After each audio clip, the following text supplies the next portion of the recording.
c'est HR, votre chroniqueur. Alors vous avez vu, j'ai mis la casquette que je mets lorsque je vous parle de films fantastiques ou SF. Aujourd'hui, je vais vous parler d'un film science-fiction porté par la sculpturale Megan Fox qui a pour titre Subversience. C'est un film futuriste qui, in fine, donne l'impression tout simplement de nous dévoiler légèrement en avance une vision du futur de notre société.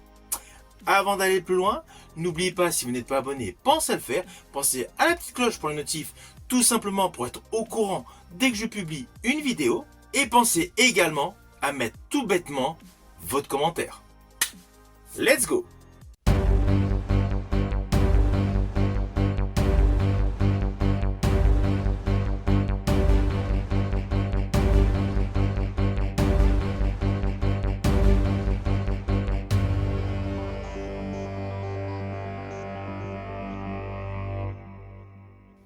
Alors tout d'abord, fiche technique de ce film. Il a pour titre Subversience, il est réalisé par S.K. Dell, il dure approximativement 1h46, c'est un thriller futuriste science-fiction porté par Megan Fox, avec l'histoire suivante.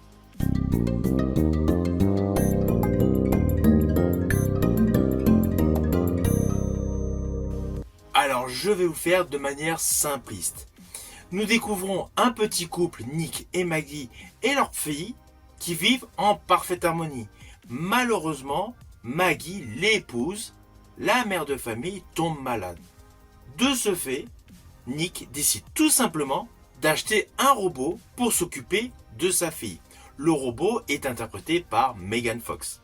Ah oui, j'imagine toutes les personnes qui n'ont pas vu ce film vont se dire, le gars, évidemment, le robot qu'il choisit, est interprété par Megan Fox. Mais en fait, c'est par un concours de circonstances et cela colle parfaitement dans l'histoire. Car au final, l'actrice Megan Fox assure un véritable choc science-fictionnel ancré dans notre époque. Perso, j'estime que ce film Subversion s'impose comme l'une des œuvres de science-fiction les plus saisissantes de ces dernières années. Concrètement, ce film explore la notion du clonage, la notion du robotique, avec une esthétique visuelle surprenante. Tout le concept baigne dans une réelle audace, tout en restant connecté dans notre monde contemporain. C'est pour cela qu'en préambule, je vous ai dit, cela pourrait s'apparenter à une vision très proche de notre futur. Ceci dit, dès les premières minutes du film, il y a une atmosphère lourde, pesante, à la limite clinique, qui situe tout simplement le spectateur dans un futur très proche. Car les éléments de modernisme sont légers, très aseptisés, vraiment pour vous permettre une immersion totale. Et d'ailleurs, au fur et à mesure du film, cela en devient totalement troublant. On a réellement l'impression de vivre à la même époque. Alors concernant l'actrice Megan Fox, selon moi, c'est l'un de ses meilleurs rôles. Son rôle est solide et nuancé. Alors oui, il y a le côté de la femme sculpturale, ok. Mais outre le fait de cette image qu'elle reflète en tant qu'actrice, elle porte totalement ce film, avec naturellement un côté très ambigu, l'autonomie. Oui, lorsque je parle d'autonomie, c'est un robot qui prend son indépendance. Vous allez vous en rendre compte assez rapidement dans le film. De ce fait, elle agit différemment de ses congénères. Néanmoins, outre le fait de son changement, ce qui va vous perturber, c'est que toute la partie robotique de ce film pousse la science-fiction à un point si crédible que c'est troublant. Je vous le dis tout de suite, le film ne cherche aucunement à projeter le spectateur dans un futur lointain, rempli de gadgets improbables, de voitures qui volent, de trucs totalement absurdes. Là au contraire, toutes les technologies futuristes qui sont dévoilées sont plausibles, à commencer par le frigo, le réfrigérateur.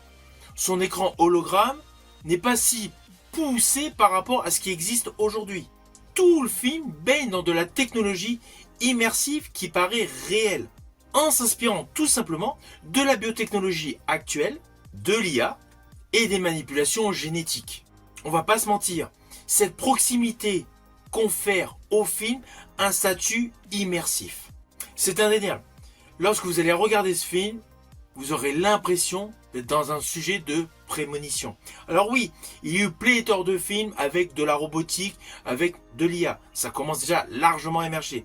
Mais là, dans ce film, c'est traité avec justesse et efficacité, ce qui donne une sensibilité beaucoup plus touchante. Moi qui suis fan d'SF, j'ai trouvé cela fascinant. Alors évidemment, il y a un côté qui pose problème, qui dérange par rapport à nos façons de penser, à notre manière d'évoluer. Le robot interprété par Megan Fox se rapproche le plus possible de l'humanité. De ce fait, on peut se poser une question fondamentale. Si l'on pousse la création à reproduire un humain que l'on peut manipuler, contrôler, régler, paramétrer, que devient tout simplement l'utilité d'un humain lambda? Et justement, le personnage interprété par Megan Fox donne une intensité remarquable à cette notion. Car le fait qu'elle veut prendre son autonomie, elle navigue totalement entre personnes contrôlées, avec une identité imposée, et une identité choisie, de nouvelles émotions qu'elle capture. Alors évidemment, le film a des petits éléments qui peuvent faire sourire. Je pense notamment à une certaine séquence dans la douche, où Megan Fox, enfin son personnage, intervient pendant que son propriétaire est en train de prendre une douche. Ça, c'est le côté classique que l'on peut attendre par rapport aux failles des hommes. Mais c'est légèrement évoqué, cela ne dure pas très longtemps. L'histoire se concentre davantage sur l'évolution de cette IA au cœur d'un robot.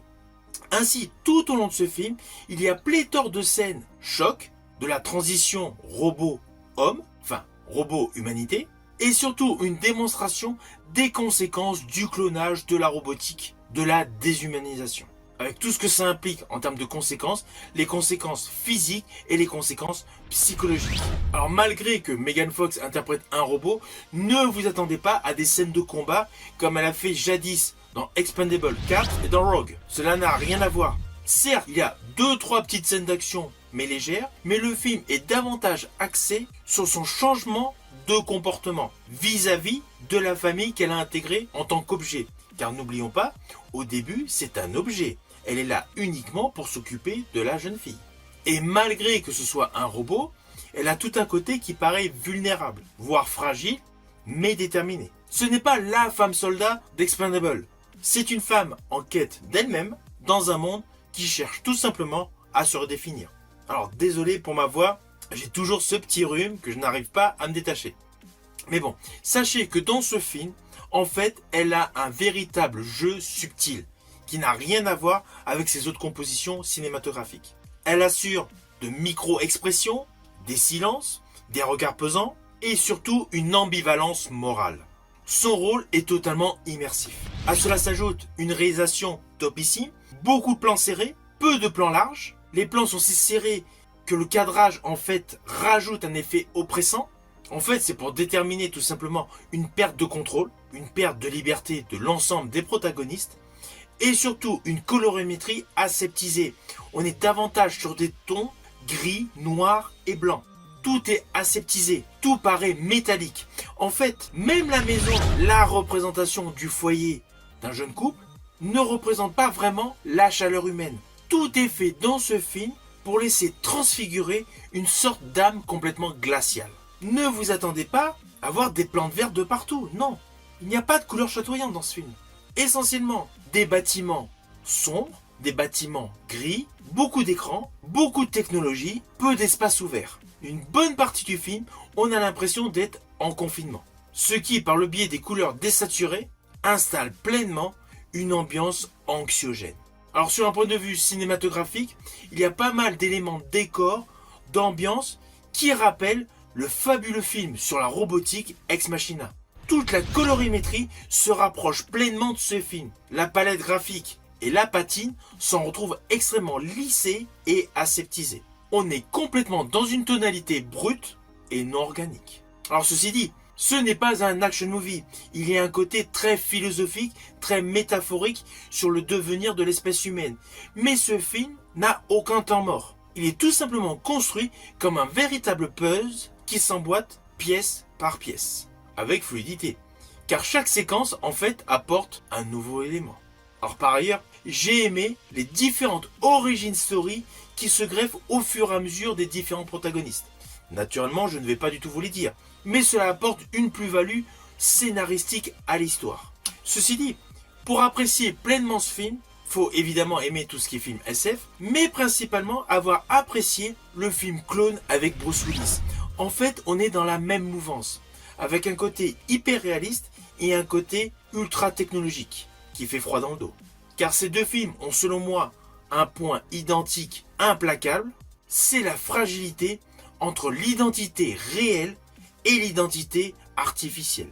Je ne sais pas si vous connaissez le film Clone avec Bruce Willis, mais dans ce film, le personnage interprété par Bruce Willis déambulait au milieu d'humains qui vivaient tout simplement par procuration par le biais d'avatars artificiels. Et évidemment, ces avatars représentaient une version améliorée d'eux-mêmes. Implicitement, ce film à l'époque mettait en avant une question fondamentale. Que reste-t-il lorsque notre image nous échappe? Eh bien, dans Subversience, avec Megan Fox, la problématique in fine est similaire, mais plus intime. Il ne s'agit plus simplement de contrôler notre image, mais notre existence entière. Notre chair, notre génome, tout simplement notre histoire personnelle. Là où le film Clone avec Bruce Willis s'intéressait à la déshumanisation par la technologie, Subversience explore tout simplement la refabrication de l'humanité. Le film Clone explorait tout simplement le corps artificiel. Le film Subversience questionne sur l'humain dupliqué. Implicitement, c'est indéniable, les deux films soulèvent la notion de vertige identitaire.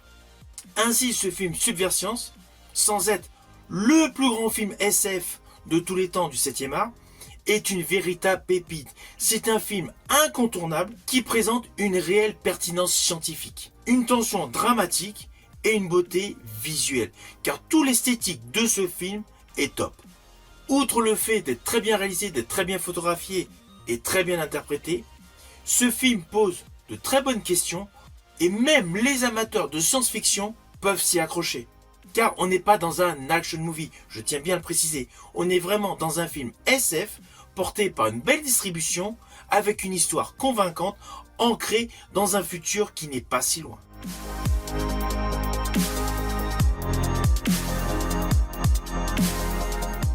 Alors au final, naturellement, c'est un film que je vous invite à découvrir. Il est disponible sur quelques plateformes de streaming et bien sûr en support physique via DVD ou Blu-ray. C'est une œuvre ambitieuse, profonde et surtout qui prouve tout simplement qu'au jour d'aujourd'hui, des films science-fiction peuvent nous surprendre. N'hésitez surtout pas à me mettre en commentaire votre opinion sur ce film une fois que vous l'aurez vu. Je vous dis à bientôt pour une prochaine vidéo.